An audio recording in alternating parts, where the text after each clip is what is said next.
সংক্ষিপ্ত গুরুত্বপূর্ণ আলোচনার বিষয় সালাত পরিত্যাগকারীর বিধান এবং যুব সমাজ অবক্ষয়ের কারণ, ধ্বংসের কারণ। সম্মানিত উপস্থিতি, এই বিষয়ে পবিত্র কোরআন এবং সহিহ হাদিস থেকে গুরুত্বপূর্ণ আলোচনা তুলে ধরার চেষ্টা করবে ইনশাআল্লাহ। আমি উদাত্ত আহ্বান জানাবো, আপনারা যারা পিছনে আছেন একটু সামনে কাতার পুরো করে বসেন।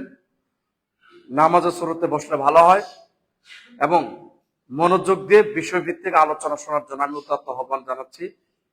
মনোযোগ দিয়ে শোনেন, কেউ ঘুমানোর চেষ্টা করবেন না ইনশাআল্লাহ। অত্যন্ত গুরুত্বপূর্ণ বিষয়। আজকে সারা বাংলাদেশ বলেন, সারা পৃথিবীতে বলেন, যেখানে মুসলমান আছে, বিশেষ করে আমাদের বাংলাদেশকে নিয়ে আমরা বলি, ইসলামিক ফাউন্ডেশনের একটা পরিসংখ্যান জরিপ দারুল ইহসান বিশ্ববিদ্যালয়ের একজন ডক্টর প্রফেসর জনক ব্যক্তি, উনি একটা তথ্য তুলে ধরেছেন। আজকে সারা বাংলাদেশে 90% উপর আমরা মুসলমান, কিন্তু এই মুসলমানের মধ্যে 5 ওয়াক্ত সালাত, 5 ওয়াক্ত নামাজ আদায় করে এদের সংখ্যা মাত্র 2%। কত বললাম? 2%। তাহলে কত পার্সেন্ট মানুষ বেনামাজি বলেন? 98। কত? 98। বুঝতে পারছেন? তার মানে 100%-এর মধ্যে 2% মানুষ 5 ওয়াক্ত নামাজ পড়ে, আর 98% মানুষ কি? বেনামাজি। আর 80% মানুষ শুধু জুমার নামাজ পড়ে, ঠিক কিনা? 5 ওয়াক্ত নামাজে মুসল্লি বেশি না জুমার দিন? কোন দিন বেশি? জুমার দিন। ফজর সালাতে 1 থেকে 1.5 কাতার, আর লোক নেই। কারণ রাত জেগে জেগে বল খেলা দেখতে হবে, 3টার সময়, 4টার সময়, 1টার সময় ঠিকই উঠে, কি বলেন? তখন ঘুম থেকে ঠিকই তারা উঠছে, কিন্তু সালাত পড়বে না। তো এই জরিপে আজকের আলোচনা, তাহলে সারা বাংলাদেশে যেখানে 5 ওয়াক্ত নামাজ পড়ে মাত্র 2%, আর 98% মানুষ বেনামাজি। অথচ নামাজ না পড়লেও সে নিজেকে মুসলমান দাবি করে বসা আছে, কারণ তার বাবা মুসলমান, দাদার মুসলমান, তার গোষ্ঠীর সমস্ত মানুষই মুসলমান, এই হিসেবে সে বসে আছে। কিন্তু 5 ওয়াক্ত সালাত এমন একটা ইবাদত, আশ্চর্য ধরনের ইবাদত। আজকে মানুষ সালাত কিভাবে পরিত্যাগ করতেছে? সালাত আদায় করে না, সালাত থেকে দূরে যাচ্ছে, দূরে সরে যাচ্ছে, মসজিদ থেকে দূরে যাচ্ছে, মসজিদ মুখে হচ্ছে না। কি কষ্টের বিষয়, আশ্চর্যের বিষয় যে 5 ওয়াক্ত সালাত এমন একটা ইবাদত, যে ইবাদতটা জমিনে ফরজ হয়নি, পাহাড়ে ফরজ হয়নি। যেই সালাতটা, যেই নামাজ আল্লাহ সুবহানাহু ওয়া তাআলা আসমানে ফরজ করেছেন। কোথায় ফরজ করেছেন?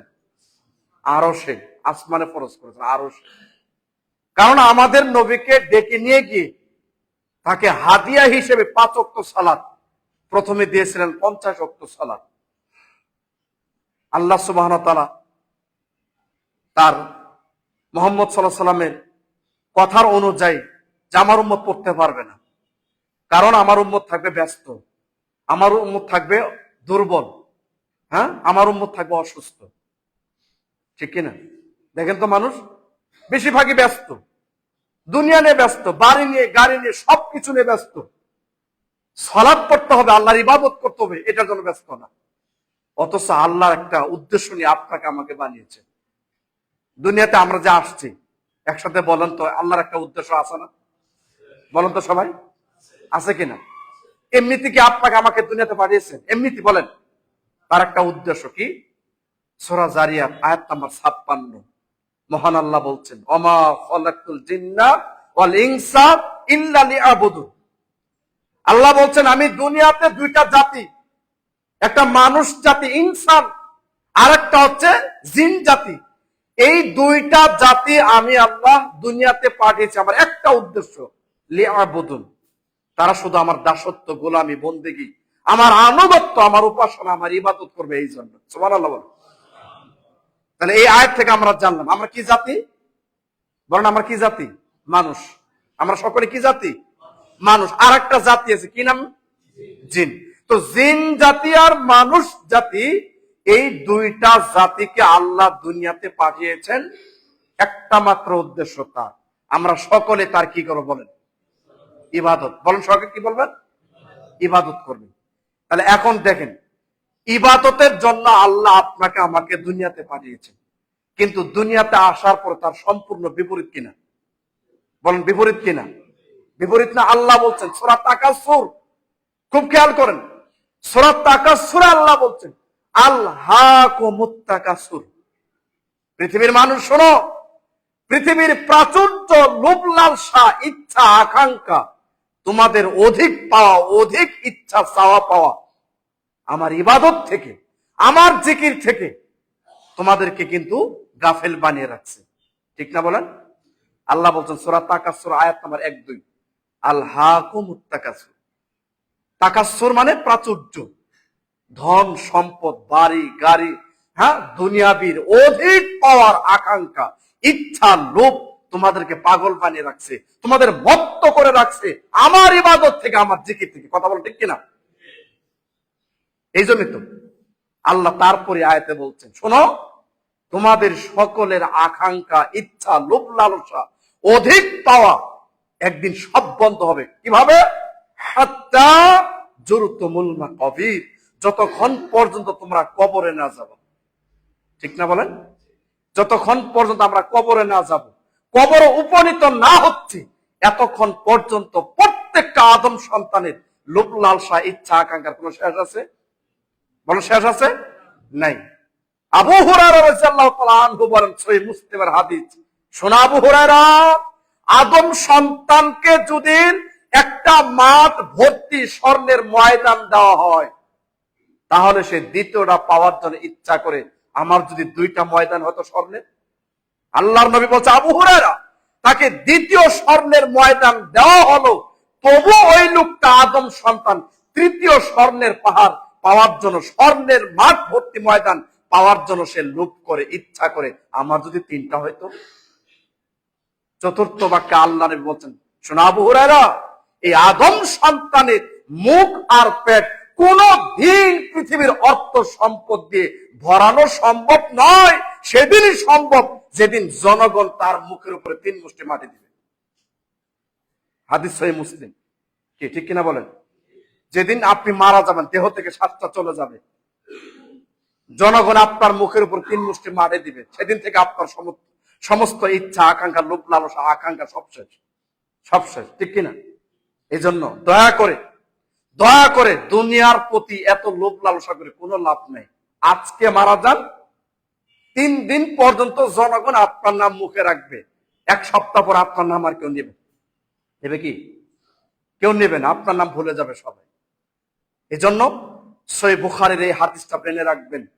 রাসূল সাল্লাল্লাহু আলাইহি সাল্লাম প্রায় এই হাদিসটা সাহাবীদেরকে স্মরণ করে দিতেন।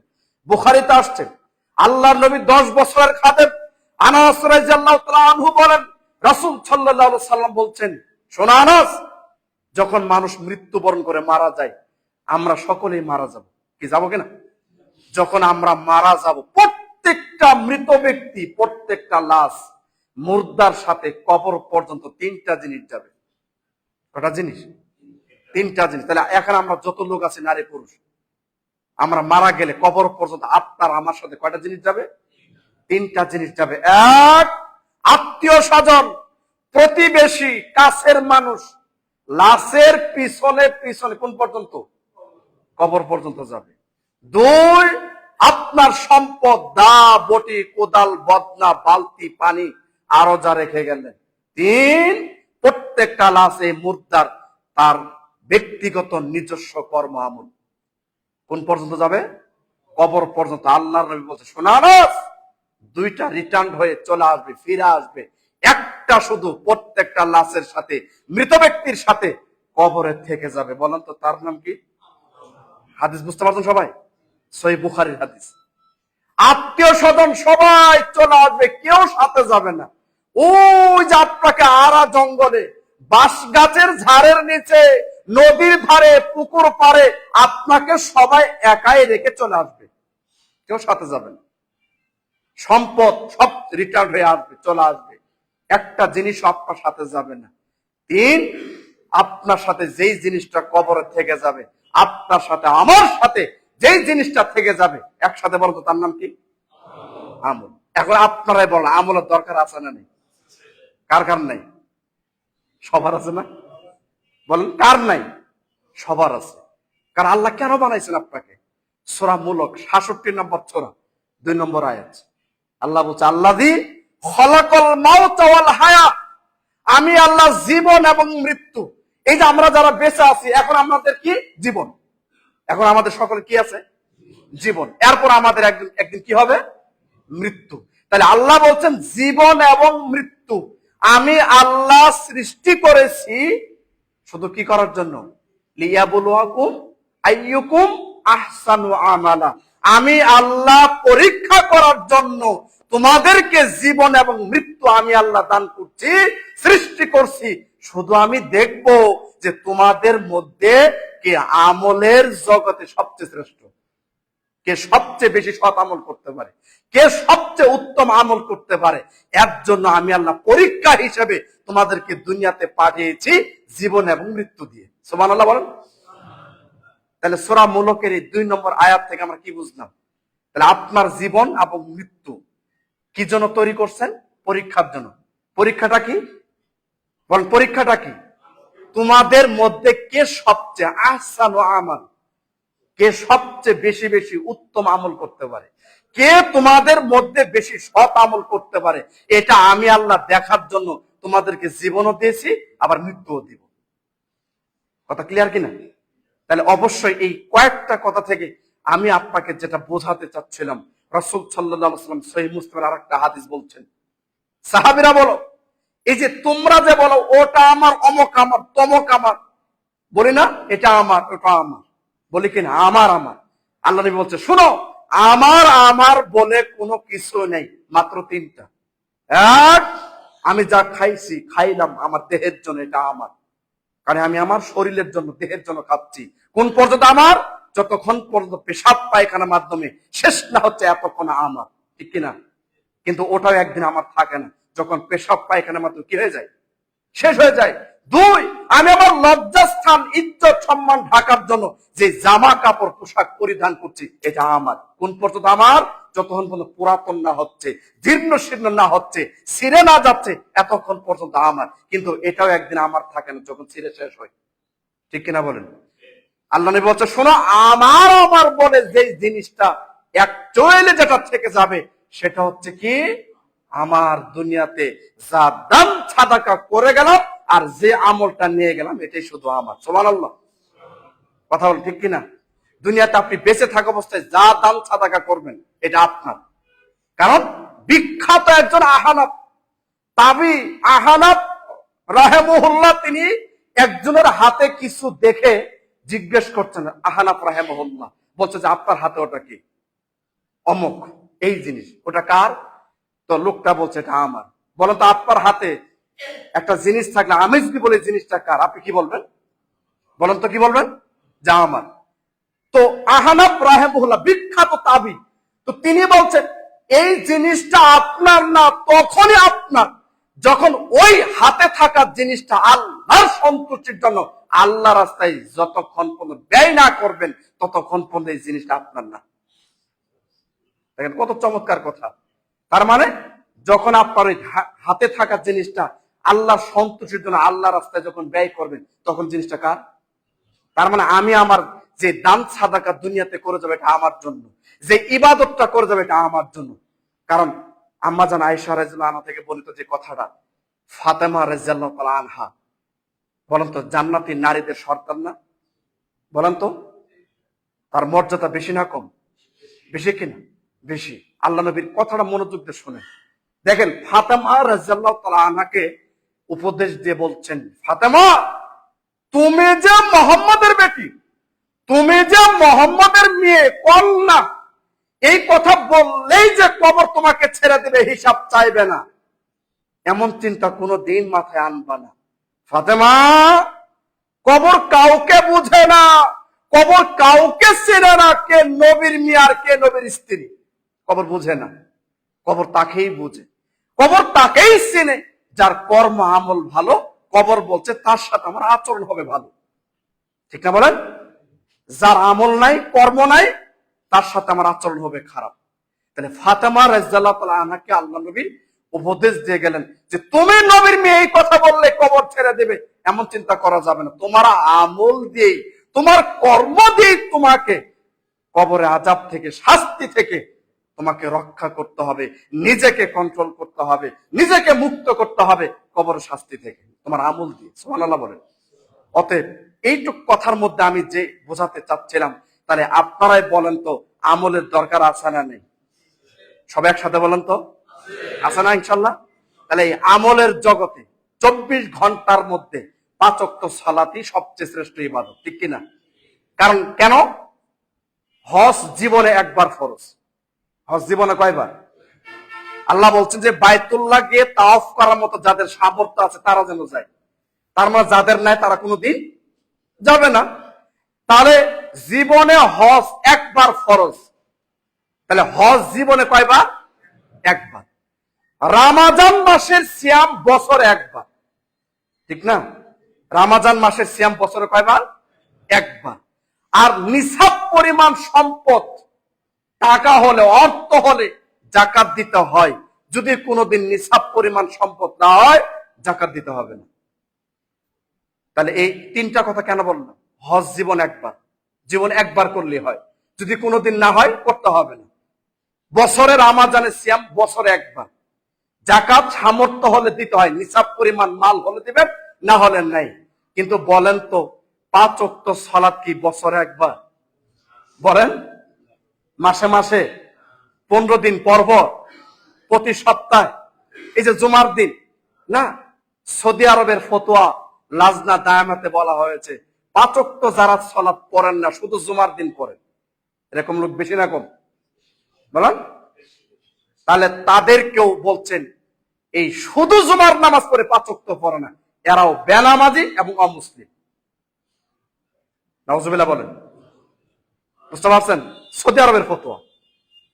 তাহলে চিন্তা করেন এই জন্য কত কঠিন কিনা। এই জন্য আমি আপনার সামনে যে কথাটা বলতে চাচ্ছি, তাহলে 5 ওয়াক্ত সালাত কেন শ্রেষ্ঠ? কেন শ্রেষ্ঠ? কারণ বিচারের মাঠে সহিহ তাবারানী আওসাত, সহিহুল জামে, সিলসিলা সহিহার 1358 নম্বর হাদিস, একটা হাদিসই যথেষ্ট যে ব্রেনে রাখেন। আল্লাহ নবী বলছেন একটা হাদিস, 3টা বাক্য, আবু হুরায়রা এবং আনাস রাদিয়াল্লাহু আনহু থেকে বর্ণিত হাদিস। আল্লাহর নবী বলেন আউয়ালু মা ইউহাসাবুহু বিহিল আবদু ইয়াউমাল কিয়ামাতিস সালাহ। বিচারের মাঠ কিয়ামতের দিন। বলেন তো ধনী গরিব পার্থক্য?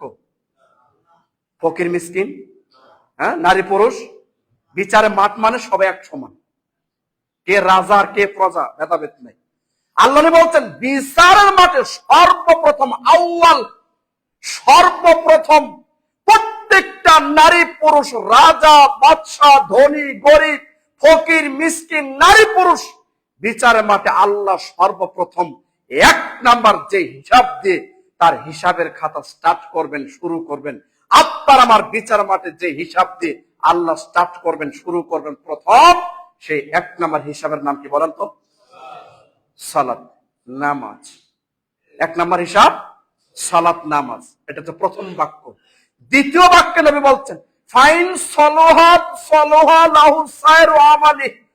যে ব্যক্তির বিচারের মাঠে 5 ওয়াক্ত সালাত, 17 রাকাত ফরজ, 12 রাকাত সুন্নাতে মুআক্কাদা, এই 17 রাকাত ফরজ সালাত যদি কারো বিচার মাঠে কবুল হয়, টিকে যায়, ঠিক তার আসমান জমিন ভর্তি পৃথিবীর যত আমল আছে সবই সঠিক। সুবহানাল্লাহ, জোরে বলেন। বুঝতে পারছেন কি? এটা হচ্ছে দ্বিতীয় বাক্য। তৃতীয় বাক্যে আল্লাহ নবী বলছেন ফাইন ফাসাদাত ফাসাদাল্লাহু সাইরু আমালি।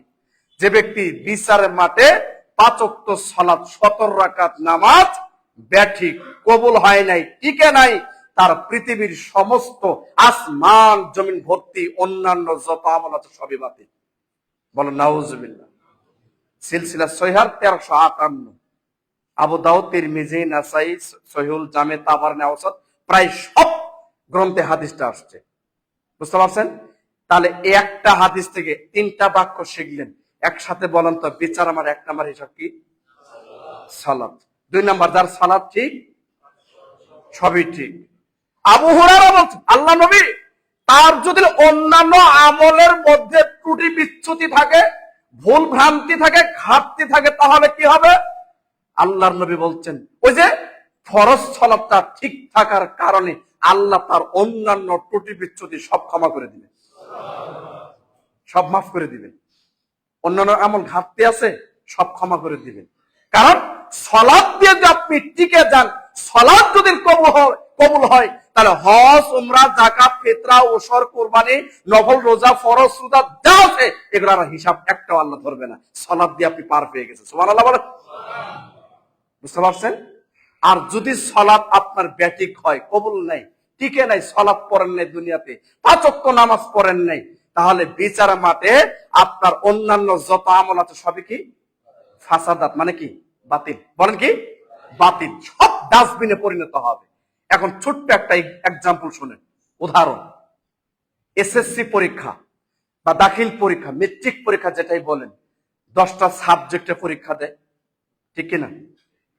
9টা সাবজেক্টে গোল্ডেন বাই প্লাস পাইছে, একটা সাবজেক্ট সে ইচ্ছা করে পরীক্ষা দেয়নি। বলেন তো রেজাল্ট কি আসবে? 9টাতে এ প্লাস গোল্ডেন আছে। বলেন, একটা সাবজেক্ট সে ইচ্ছা করে শুধু কি দেয়, পরীক্ষা দেয়নি, তাহলে রেজাল্টটা কি আসবে? পাস না ফেল? শুধু ফেল। হ্যাঁ, তার কোনো নাম গন্ধই থাকবে না। তাহলে পৃথিবীতে সমস্ত আমল আপনার ঠিক আছে, শুধু কি পড়েন নাই? হজ, উমরা, যাকাত, ফিতরা, ওসর, কুরবানি, সিয়াম, হ্যাঁ, নফল সিয়াম, ফরজ সিয়াম সব ঠিক আছে, শুধু কি পড়েন নাই? সালাত পড়েন নাই। তাহলে সমস্ত অন্যান্য আমল কি? বাতিল। 100 বার হজ করলেও বাতিল, 100 মসজিদ মাদ্রাসা করলেও বাতিল, 1 লক্ষ কোটি টাকা দান করলেও বাতিল, যদি 5 ওয়াক্ত সালাত না পড়েন। কেন জানেন?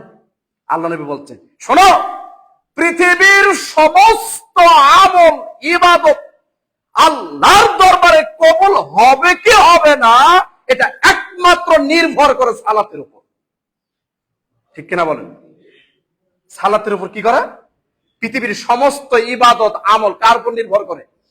সালাত যদি ঠিক হয় তাহলে সব ঠিক, সালাত নাই অন্যান্য আমল আর ঠিক কবুল হবে না। সালাতের উপর সবাই নির্ভর। অতএব আমরা বিষয়টা খেয়াল রাখবো ইনশাআল্লাহ। তাহলে এই হাদিস থেকে আমরা যেটা জানলাম, সালাত পড়ার দরকার আছে না নেই? আপনি পড়বেন শুধু, আপনার স্ত্রী দরকার নাই, আপনার ছেলে মেয়ের দরকার নাই। কারণ এমন একটা ইবাদত যেখানে 7 বছর থেকে কর্মসূচি, 7 বছর থেকে 10 বছর, 3 বছর খালি বলে আব্বু আম্মু সোনামানি সালাত পড়ো, সালাত পড়ো, কলা কৌশল শিখিয়ে দেন। যখন বয়স হবে 10, 15, তখন কি হবে বলেন? মার হবে।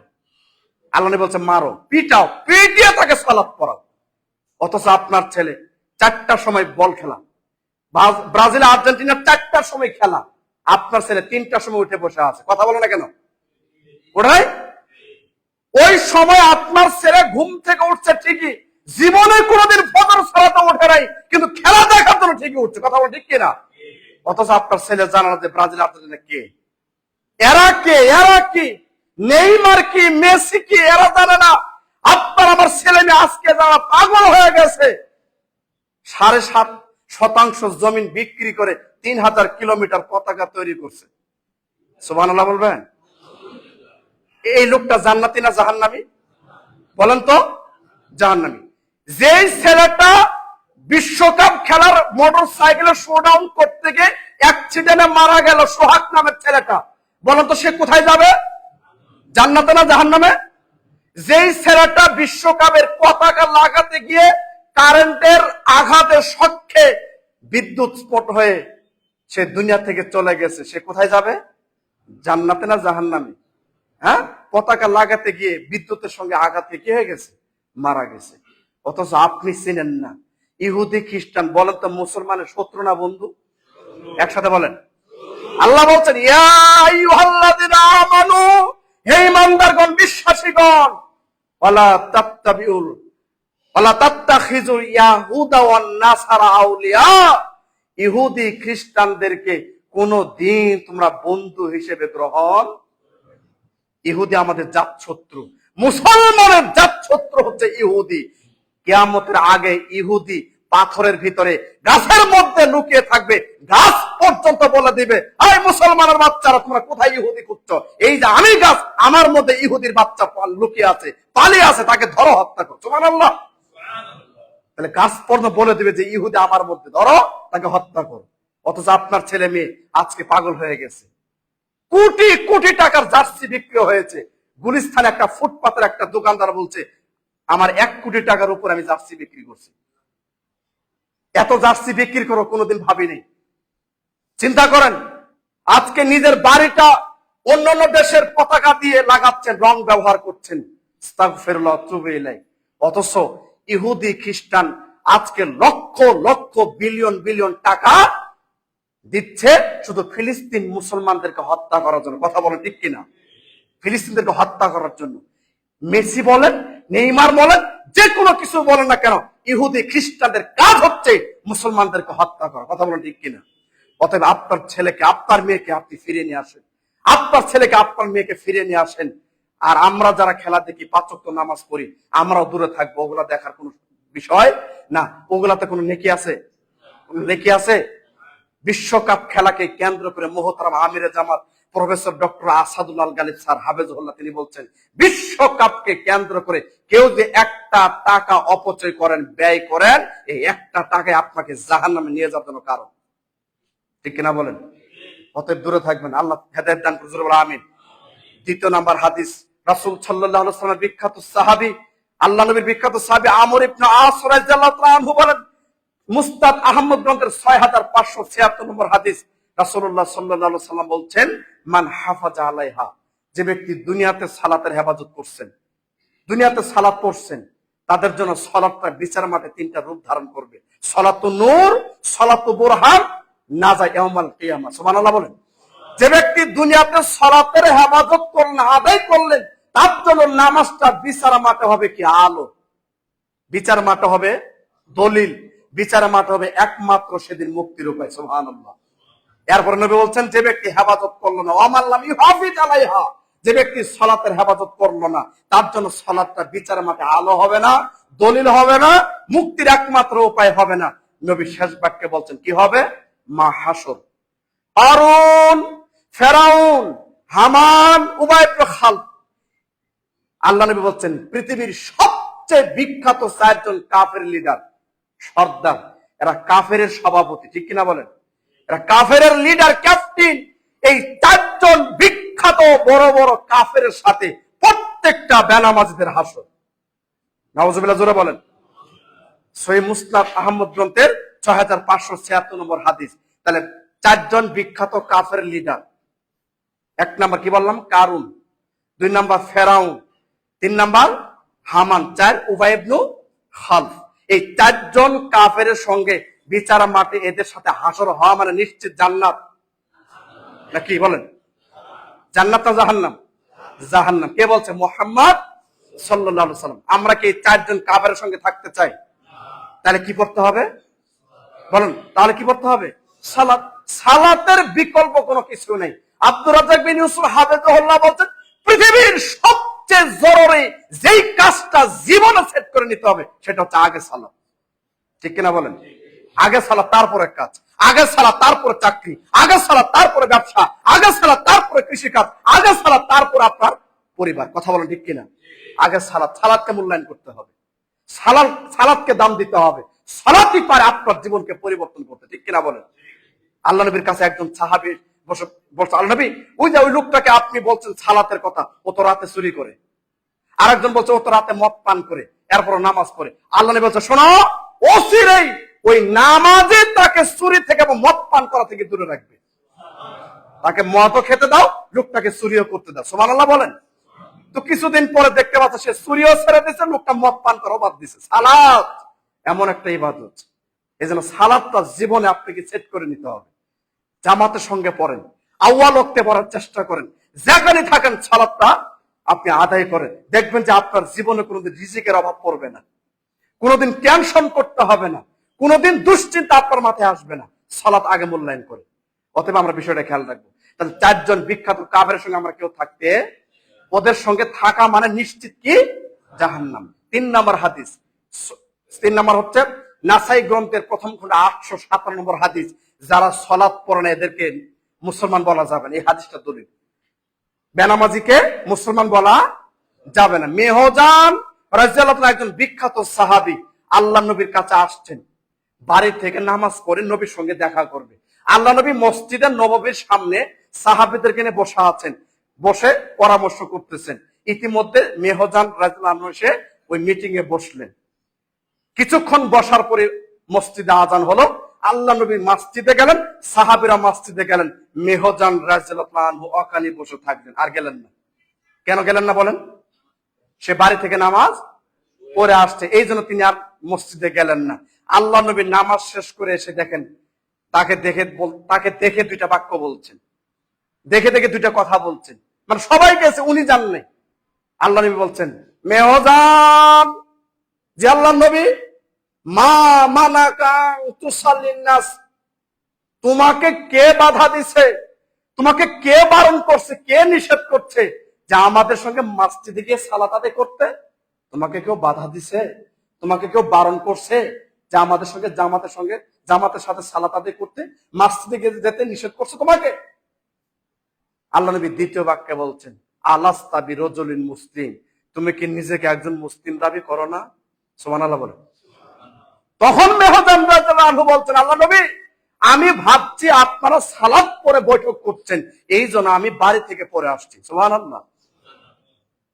এখন হাদিস তো বুঝেন নাই, আল্লাহ নবী শেষের বাক্যটা বলে কি বোঝাতে চাচ্ছেন? তুমি যে আমাদের সঙ্গে মসজিদে গিয়ে সালাত আদায় করলা না, তুমি কি একজন মুসলিম ব্যক্তি নও? তুমি কি নিজেকে মুসলমান মনে করো না? তুমি কি একজন মুসলমান নও? প্রশ্নবোধক চিহ্ন। এই কথা দ্বারা নবী বোঝাতে চাচ্ছে যে মুসলমানের একমাত্র শুধুমাত্র মূল পরিচয় হচ্ছে সে 5 ওয়াক্ত নামাজি হবে। কথা বল ঠিক কিনা? আগে নামাজ পড়ে। মুসলমানের মূল পরিচয় কি? 5 ওয়াক্ত নামাজ, মুসলমানের মূল পরিচয়। তার মানে যদি আপনি মুসলমান হন, তাহলে আযান শোনার পর আপনি বাড়িতে থাকতে পারেন না, আযান শোনার পর খেলার মাঠে আপনি থাকতে পারেন না, আযান শোনার পর হাট বাজার থাকতে পারেন না, মসজিদ যাবেন যদি মুসলমান হন। নবী এটাই বোঝাতে চাচ্ছেন। অতএব আমরা বিষয়টা খেয়াল রাখবো ইনশাআল্লাহ। এখন আসেন 5 ওয়াক্ত সালাত, কোরআনের আয়াত সূরা মুদ্দাসসির 42 এবং 43, খুব কঠিন দুইটা আয়াত আমি বলবো। মুদ্দাসসিরের 42 এবং 43 নম্বর আয়াতে আল্লাহ জাহান্নামীদেরকে টার্গেট করে, লক্ষ্য করে একটা কথা বলবেন, কি? মা সালাকাকুম ফি সাকর, হে সাকার নামক দুজকেরা, তোমরা কেন সাকার নামক জাহান্নামে আসছো? বলেন, জাহান্নামের দরজা কয়টা? জাহান্নাম কয়টা? না, জাহান্নাম একটা। দরজা কয়টা? জান্নাত কয়টা? একটা। দরজা কয়টা? 8টা। আমরা ছোট থেকে পড়ছি জান্নাত 8টা, জাহান্নাম 7টা। এটা ভুল। জান্নাত একটা, দরজা 8টা। জাহান্নাম একটা, দরজা 7টা। এই 7টা দরজার মধ্যে একটা দরজার নাম বললাম কি? সাকর। এটা আরবি শব্দ, সাকর। সূরা মুদ্দাসির 42-43 নম্বর আয়াত দেখবেন। তা আল্লাহ বলছেন তোমরা সাকারে কেন? জাহান্নামীদেরকে বলতেছে, সমস্ত জাহান্নামীদেরকে লক্ষ্য করে কথাটা বললেন। কে বলছেন? আল্লাহ বলছেন। খুব খেয়াল করেন। তখন জাহান্নামীরা সবাই এক কণ্ঠে এক বাক্যে উত্তর দিচ্ছেন, বহু বচন, কলো, সবাই বলছেন একসাথে, আল্লাহকে বলতেছেন কেন আসছে শুনেন, লাম নাকু মিনাল মুসাল্লিন, প্রতিপালক হে আমাদের রব, আমরা তো দুনিয়াতে নামাজি মুসল্লি ছিলাম না, এই জন্য।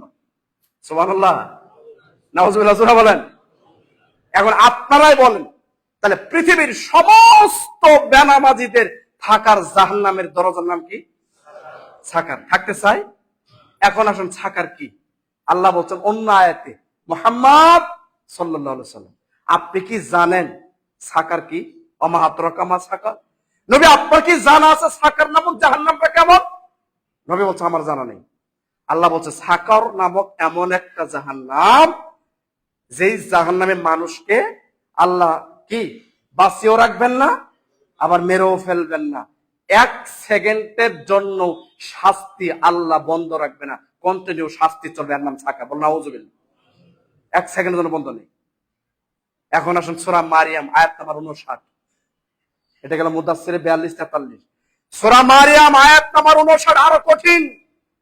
আল্লাহ বলছেন তোমাদের পরে আসল অপদার্থ ধ্বংস ক্ষতিগ্রস্ত ওই সব মানুষ যারা ইচ্ছা করে নামাজ মিস করে। আছে না নাই? ইচ্ছা করে নামাজ পড়ে না। আছে না নাই? বলেন। ইচ্ছা করে যারা নামাজ সালাত পড়ে না, তারাই হচ্ছে সবচেয়ে অপদার্থ ধ্বংস ওই সমস্ত লোক।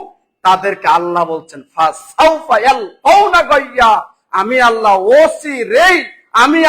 ওসিরেই তাদেরকে জাহান্নামের গাইয়া নামক স্থানে নিক্ষেপ করব। এখন আসুন, গাইয়া তো বুঝেন নাই। আল্লাহ বলছেন খুলে দেখবেন, গাইয়া শব্দর হাফেজ ইবনু কাসির, তাফসীর ইবনু কাসিরের লেখক হাফেজ ইবনু কাসির রাহিমাহুল্লাহ সূরা মারিয়ামের 59 নম্বর আয়াতে তাফসীরে লিখতে গিয়ে এই গাইয়া শব্দের অর্থ বলছে খাল। খাল চিনেন কি ভাইরা? নদী, নালা, খাল চিনি তো সবাই।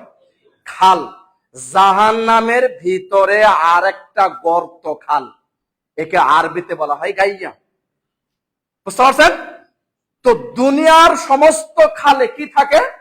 পানি থাকে, মাছ থাকে, বিভিন্ন কীট পতঙ্গ থাকে। কিন্তু হাফেজ ইবনু কাসির রাহিমাহুল্লাহ উক্ত আয়াতের তাফসীর লিখতে গিয়ে বলছেন যে প্রত্যেকটা বেনামাজি যারা ইচ্ছা করে নামাজ ছেড়ে দিছে, তাদেরকে আল্লাহ গাইয়া নামক স্থানে জাহান্নামের গর্তে, খালের ভিতরে ছেড়ে দিবেন, নিক্ষেপ করবেন। আর এই খালে কোনো পানি নাই, এই খালে কোনো মাছ নাই, এই খালে আছে রক্ত এবং পুষ। নাউজুবিল্লাহ, জোরে বলেন। তাহলে গাইয়া নামক খাল কেমন? জাহান্নামের ভিতরে আরেকটা গর্ত, আরেকটা গর্তকে বলা হয় গাইয়া। আর এই গাইয়া, এই খালে আছে শুধু কি বলেন? রক্ত এবং কি পুষ। এই রক্ত এবং পুষ মিশ্রিত খালে পৃথিবীর প্রত্যেকটা বেনামাজিকে আল্লাহ কি করবেন? নিক্ষেপ করবেন, ছেড়ে দিবেন। বলো নাউজুবিল্লাহ। আমরা থাকতে চাই? বলেন থাকতে চাই? থাকতে চান তার কি করতে হবে বলেন? 5 ওয়াক্ত সালাত নিয়মিত আদায় করতে হবে। বলেন ইনশাআল্লাহ। তাহলে এই খালে আমরা কেউ থাকতে চাই না, রক্ত এবং পুষ। এবং এখন আসেন সহিহ মুসলিমের হাদিস, কোরআনের এই আয়াতের হাদিস। সহিহ মুসলিম, আবু হুরায়রা রাদিয়াল্লাহু আনহু বলছেন আল্লাহ নবীর সাথে আমি দাঁড়িয়ে কথা বলছিলাম, হঠাৎ করে একটা বিকট আওয়াজ হলো, শব্দ হলো। জীবনে কোনোদিন এত শব্দ জোরে আওয়াজ শুনি নাই, জীবনে প্রথম শুনলাম। আল্লাহ নবী জিজ্ঞেস করছেন আবু হুরায়রা, যে আল্লাহ নবী, এই যে বিকট জোরে শব্দ আওয়াজ হলো, তোমার কি জানা আছে এটা কিসের শব্দ? আবু হুরায়রা রাদিয়াল্লাহু আনহু বলছে আল্লাহু ওয়া রাসূলুহু আলাম, আল্লাহ এবং আল্লাহর রাসূলই ভালো জানেন এটা কিসের শব্দ। ভাইরা খুব খেয়াল করে শুনুন, ঘুমায় নেই দিক, হেলান দিয়ে নেই দিক। কি বলছেন? আল্লাহর নবী বলছেন আবু হুরায়রা শুনো, জাহান্নামের মুখ থেকে 70 বছর আগে, কত বললাম? কত বছর? 70 বছর আগে জাহান্নামের কিনারা থেকে, মুখ থেকে একটা পাথর আল্লাহ ছেড়ে দিয়েছিলেন। আর সেই পাথর আজকে গিয়ে জাহান্নামের তলায় গিয়ে পৌঁছলো, ঠেকলো, যার ফলে জাহান্নাম এত বিকট শব্দ করছে। বুঝেন নাই? তাহলে জাহান্নামের তলায় গিয়ে পাথর, অনেক মন ওজনের একটা পাথর জাহান্নামের তলায় গিয়ে আজকে পৌঁছলো। কত বছর আগে ছাড়ছিলেন? 70 বছর সময় লাগছে শুধু জাহান্নামের তলায় গিয়ে পাথরটা পৌঁছতে। সহিহ মুসলিমের এই হাদিস আপনাকে কি দিয়ে বোঝায় যে জাহান্নাম গভীর? বেশি না কম বলেন? বেশি না কম? তাহলে একটা পাথরের সময় লাগছে কত? 70। পাথরের ধর্ম কি? আকাশ দিক না নিচের দিক? 1 মিনিটে পাথরটা কত দূর যেতে পারে? 24 ঘন্টায় কত দূর? 1 বছর 365 দিনে পাথরটা কত দূর? এই জাহান্নামের তলায় কিন্তু কোনো গরু ছাগল থাকবে না। কে থাকবে? মানুষ। আল্লাহ আমাদেরকে হেফাজত করুন, বলে আমিন। আল্লাহ আমাদেরকে 5 ওয়াক্ত সালাত আদায় করার তৌফিক দান করুন, জোরে আল্লাহুম্মা আমিন। আলোচনা শেষ কথা, রাসূলুল্লাহ সাল্লাল্লাহু আলাইহি সাল্লাম এতক্ষণ কোরআন এবং হাদিস থেকে যা জানলাম এবং শুনলাম, মনে হয় সালাত পড়ার দরকার আছে না নেই? আছে না? তো সবার আছে তো ইনশাআল্লাহ? হ্যাঁ, নাকি বাড়িতে আমরা ভুলে যাব? ভুলে যাবেন? এখন আসেন, দুনিয়াবি শাস্তি। সৌদি আরবের বিখ্যাত ফকিহ শাইখ মোহাম্মদ সালেহ আল উসাইমিন রাহিমাহুল্লাহ, নাম শুনছি তো? শাইখ বিন বাস রাহিমাহুল্লাহ, নাম শুনছি তো? ইমাম ইবনু তাইমিয়া রাহিমাহুল্লাহ, নাম শুনছি না? হ্যাঁ, নাসিরউদ্দিন আলবানী রাহিমাহুল্লাহ, বিখ্যাত ফকিহ শাইখ মোহাম্মদ সালেহ আল উসাইমিন রাহিমাহুল্লাহর একটা বই, সালাত পরিত্যাগকারীর বিধান, বইটা আমার মোবাইলেও আছে, ব্যাগেও আছে। এই বইয়ে ফতোয়া, খুব খেয়াল করে শুনেন, কত কঠিন। নামাজ কি? বেনামাজিদের জন্য দুনিয়াবি 5টা শাস্তি। এক, প্রথম শাস্তি, বেনামাজি যদি কোনো মানুষ মারা যায়, তাহলে তার জানাজায় যাওয়া প্রত্যেকটা নামাজির জন্য নাজায়েজ। বুঝলেন মনে হয়? বেনামাজির জানাজায় কোনো নামাজি, পরহেজগার দিনদার মানুষ যাওয়া কি? নাজায়েজ। বলেন কি? নাজায়েজ। কেন? আল্লাহ বলছে সূরা মুমতাহিনা আয়াত নাম্বার 4 এবং 10, দেখবেন বেনামাজিদের জানাজা নাই, দোয়া নাই, ক্ষমা নাই, মাগফিরাত নাই, কিচ্ছু নাই। আপনি সারা পৃথিবীর মানুষকে দাওয়াত করে শ্রাদ্ধ কুলখানি মেজবানি করে খাওয়ান, 1% কি হবে না? কোনো লাভ নেই। ও তো নামাজই পড়ে নাই, ও খাওয়ালে কি হবে? তাহলে বেনামাজির জন্য কোনো মাগফিরাত ক্ষমা নাই, তার জন্য কোনো কি দোয়া দরুদ কোনো কিছুই নাই। 1 নাম্বার। 2, একজন বেনামাজি মারা গেলে তার গোরস্থান, কবরস্থান কোন মুসলিম গোরস্থানে দেওয়া জায়েজ নেই। দেওয়া কি নাই? জায়েজ নাই। কোথায় করতে হবে? নদী নালে, খাল বিল, পাগারে, পুকুর ধারে গর্ত করে পুঁতে দিতে হবে। গন্ধ বের হবে, এই জন্য পুঁতে দিতে হবে। এর নাম বেনামাজি। নাউজুবিল্লাহ বলেন। সৌদি আরব বিখ্যাত ফকিহ তিনি বলছেন, 3, কোন বেনামাজি তার হাত থেকে কোন পশু প্রাণী জবাই করে নিয়ে, ব্রয়লার মুরগি, পোল্ট্রি ফার্ম যাই বলেন, আমরা নিয়ে আসি বাজার থেকে, যিনি জবাই করে দিচ্ছে, এক হাতে সিগারেট আর এক হাতে জবাই করছে, ঠিক কিনা বলেন? প্রস্রাব করতে জীবনে পানি নেয় না, নামাজ তো নাই, খবরদার খাবেন না, নিবেন না, নিজে জবাই করবেন। বিসমিল্লাহ বলে নিজে জবাই করে খাবেন, বিসমিল্লাহ আল্লাহু আকবার বলবেন, নিজে জবাই করে খাবেন। তাহলে একজন, আল্লাহ নবী বলছেন, শাইখ সালেহ আল উসাইমিন রাহিমাহুল্লাহ বলছেন, একজন ইহুদি নাসারা সে যদি পশু প্রাণী জবাই করে দেয়, সেটা খাওয়া জায়েজ আছে, কিন্তু জরুরি না যে খেতেই হবে। কিন্তু একজন বেনামাজি তার হাতে পশু প্রাণী জবাই করে নিয়ে ওই পশু প্রাণী গোশত খাওয়া সম্পূর্ণ নাজায়েজ। নাউজুবিল্লাহ বলেন। তাহলে চিন্তা করে, বেনামাজি খারাপ বেশি না কম? বেশি না কম? বেশি। 4, স্বামী নামাজ পড়ে কিন্তু স্ত্রী পড়ে না, আছে না নাই? এই এলাকায় নাই নাকি? সারা বাংলাদেশে। আবার স্ত্রী নামাজ পড়ে কিন্তু স্বামী পড়ে না, আছে না? তাহলে স্ত্রী নামাজ পড়ে কিন্তু স্বামী পড়ে না, আবার স্বামী নামাজ পড়ে কিন্তু স্ত্রী পড়ে না। সৌদি আরবের শায়েখগণ বলছেন, আরব্য ফতোয়া হচ্ছে তাদের এই স্বামী স্ত্রী বিবাহ বন্ধন অটোমেটিক তালাক। নাউজুবিল্লাহ জোরা বলেন। তাদের এই বিবাহ এখন কি? অটো তালাক। অটো তালাক বুঝেন? মেম্বার লাগবে না, চেয়ারম্যান লাগবে না, সাক্ষী লাগবে না, কোন কাগজ পাতি খাতা কলম কিচ্ছু লাগবে না, বিয়ে বাতিল। এর নাম সালাত। কত কঠিন ইবাদত। 5 নাম্বার, তিনি বলছেন, কোন বেনামাজি ছেলে অথবা মেয়ের সাথে নামাজি ছেলে মেয়ে বিয়ে দেওয়া সম্পূর্ণ হারাম। নাউজুবিল্লাহ। বুঝেন নাই? একজন নামাজি ছেলে মেয়ে, তার সাথে বেনামাজি ছেলে মেয়ে বিয়ে দেওয়া কি হারাম। বিয়ে দেওয়া কি হারাম। দলিল 9 নম্বর সূরা তাওবা আয়াত নাম্বার 11, আল্লাহ বলছেন, খুব খেয়াল করে শুনেন, ফাইন তাবু ওয়া আকামুস সালাত ওয়া আতাউয যাকাত ফাইখওয়ানুকুম ফিদ-দ্বীন। আল্লাহ বলছেন, যারা তওবা করে, যারা সালাত আদায় করে, যারা যাকাত দেয়, আল্লাহ বলছেন এরাই কেবল তোমার আমার একমাত্র মুসলিম দিনী ভাই। সুবহানাল্লাহ বলেন। তাহলে যারা নামাজ পড়ে না, এরা মুসলমান ভাই বোন হতে পারে না। এরা রাস্তাঘাটে ভাই, এরা রাস্তাঘাটে ভাই, কিন্তু প্রকৃত কি ইমানদার মুসলিম ভাই হতে, দিনী ভাই হতে পারে না। আল্লাহ বলছেন সূরা তাওবার 11 নম্বর আয়াত।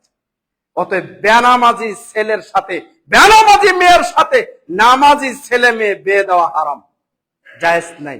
অথচ আমরা পাগল হয়ে যাই, নামাজ তো দেখি না, কিছুই দেখি না। ছেলেটা ব্যাংকে চাকরি করে কিনা এটা আমরা আগে দেখি, বাড়িতে টিভি আছে কিনা, খাট আছে কিনা এগুলো আমরা দেখি, যে ছেলেটা কি করে এগুলো আমরা দেখি। কিন্তু ছেলেটা কোরআন জানে কিনা, নামাজ পড়ে কিনা, মেয়েটা পর্দা করে কিনা, মেয়েটা কোরআন তেলাওয়াত জানে কিনা, হ্যাঁ, হালাল হারাম বুঝে কিনা, এইগুলো আমরা দেখি না। কথা বলা ঠিক কিনা? আলোচনা সর্বশেষ কথা, এখন যিনি বর্তমান সৌদি আরবের ফতোয়া পড়ে বেঁচে আছেন, শাইখ সালাল ফাউজান হাফেজুল্লাহ, শাইখ ডক্টর মোহাম্মদ সুলাইমান আর রুহাইলি হাফেজুল্লাহ, এখন সৌদি আরবের দুইজন ফতোয়া বোর্ডের দায়িত্বে আছেন। তো প্রধান হচ্ছে শাইখ সালাল ফাউজান হাফেজুল্লাহ, এখন তিনি ফতোয়া বোর্ডের প্রধান। তো তিনারা বর্তমান নগদ ফতোয়া দিচ্ছেন, নামাজ কয় ওয়াক্ত, জোরে বলেন সবাই, কয় ওয়াক্ত? 5 ওয়াক্ত। 4 ওয়াক্ত পড়ছেন, ইচ্ছা করে 1 ওয়াক্ত পড়েননি। এরকম হয় কি? এরকম হয় না অনেকের? 4 ওয়াক্ত পড়ছেন কিন্তু 1 ওয়াক্ত পড়েন নাই। এই 1 ওয়াক্ত যে পড়েন নাই, ওই যে হাদিস লা হাজ্জি ফিল ইসলাম লিমান তারাকা সালাত, যে ব্যক্তি ইচ্ছা করে 1 ওয়াক্ত সালাত ছেড়ে দিল, সে ইসলাম থেকে খারিজ। তার কোনো আর ইসলাম নাই, তার কোনো ধর্ম নেই, কিচ্ছু নাই তার। কথা কঠিন কিনা?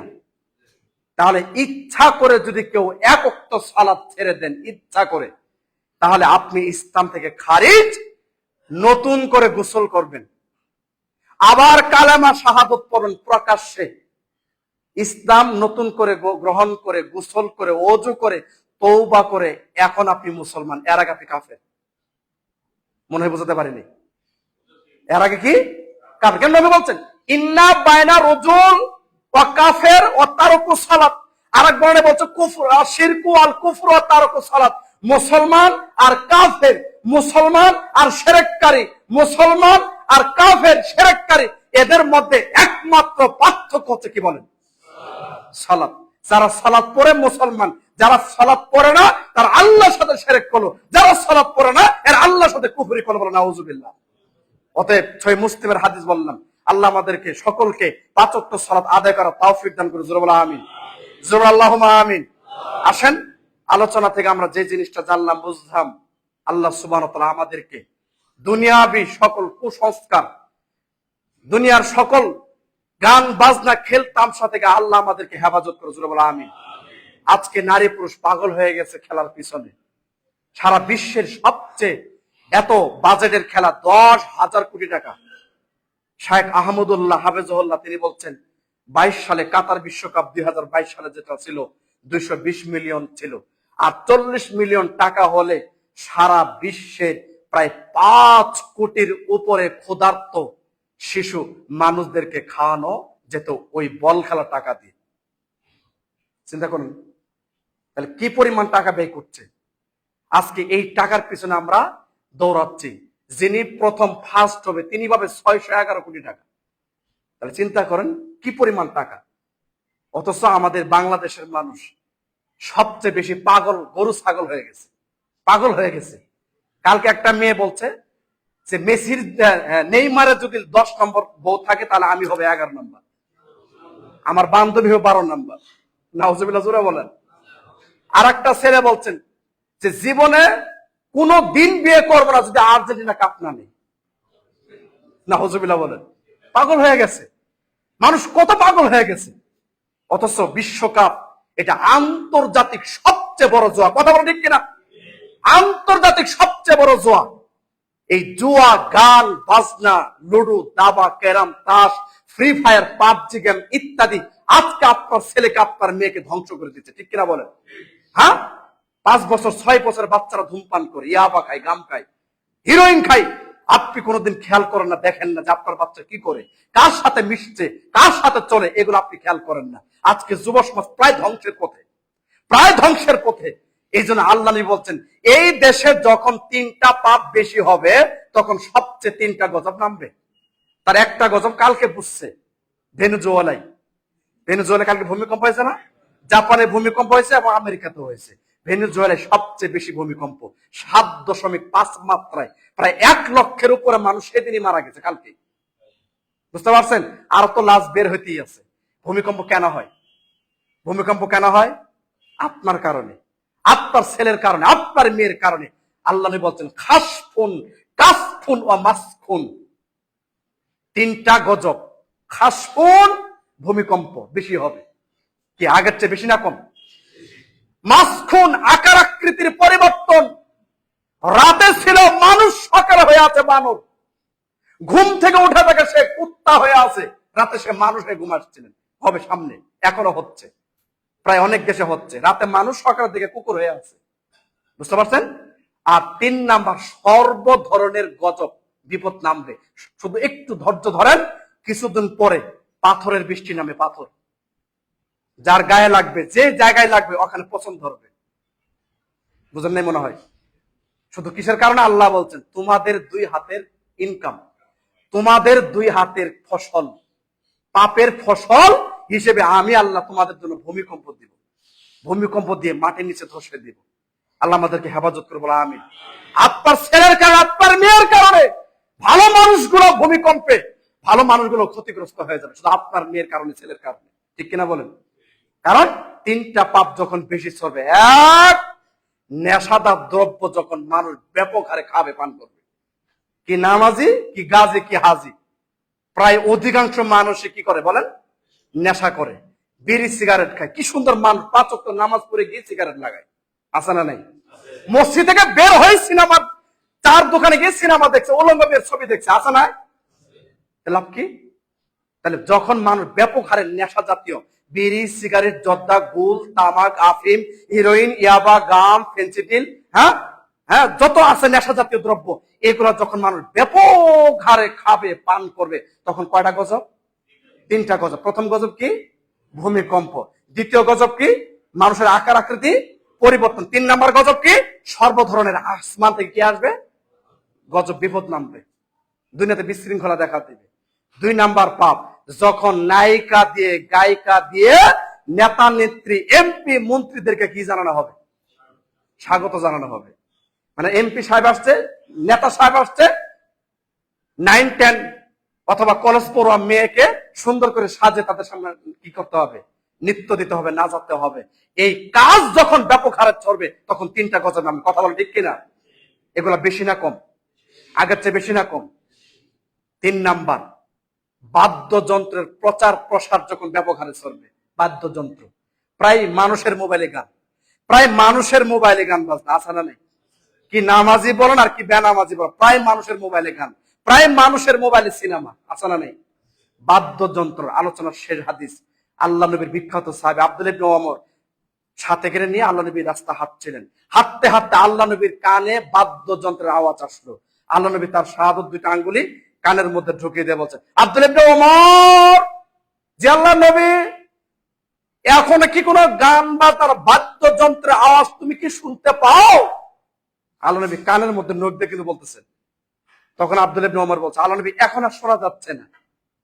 তখন আমাদের নবী কান থেকে কি সরালেন? আঙ্গুল সরালেন। এখন আপনারাই বলেন তো, গান হালাল না হারাম? এই হাদিসটা কি দলিল না?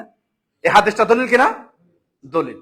আর যারা গান বাজনা কিনেন, ব্যয় করেন, খরচ করেন, হ্যাঁ, ঠাট্টা, কৌতুক, বিদ্রুপ ইত্যাদি গান বাজনা ব্যয় করেন, কিনেন, মেমোরি লুট করে দেন বা আরেকজনকে শেয়ার করে দেন, সূরা লোকমান আয়াত নাম্বার 6, আল্লাহ বলছে আমি বিচারের মাঠে অপমানজনক শাস্তি দান করব। নাউজুবিল্লাহ বলেন। আল্লাহ আমাদের হেদায়েত দান করুন, জোরে বলা আমিন। 5 ওয়াক্ত সালাত ইনশাআল্লাহ আমরা জামাতের সঙ্গে আদায় করতে যেন পারি, আল্লাহ সেই তৌফিক দান করুন, জোরে বলা আমিন। সালাম।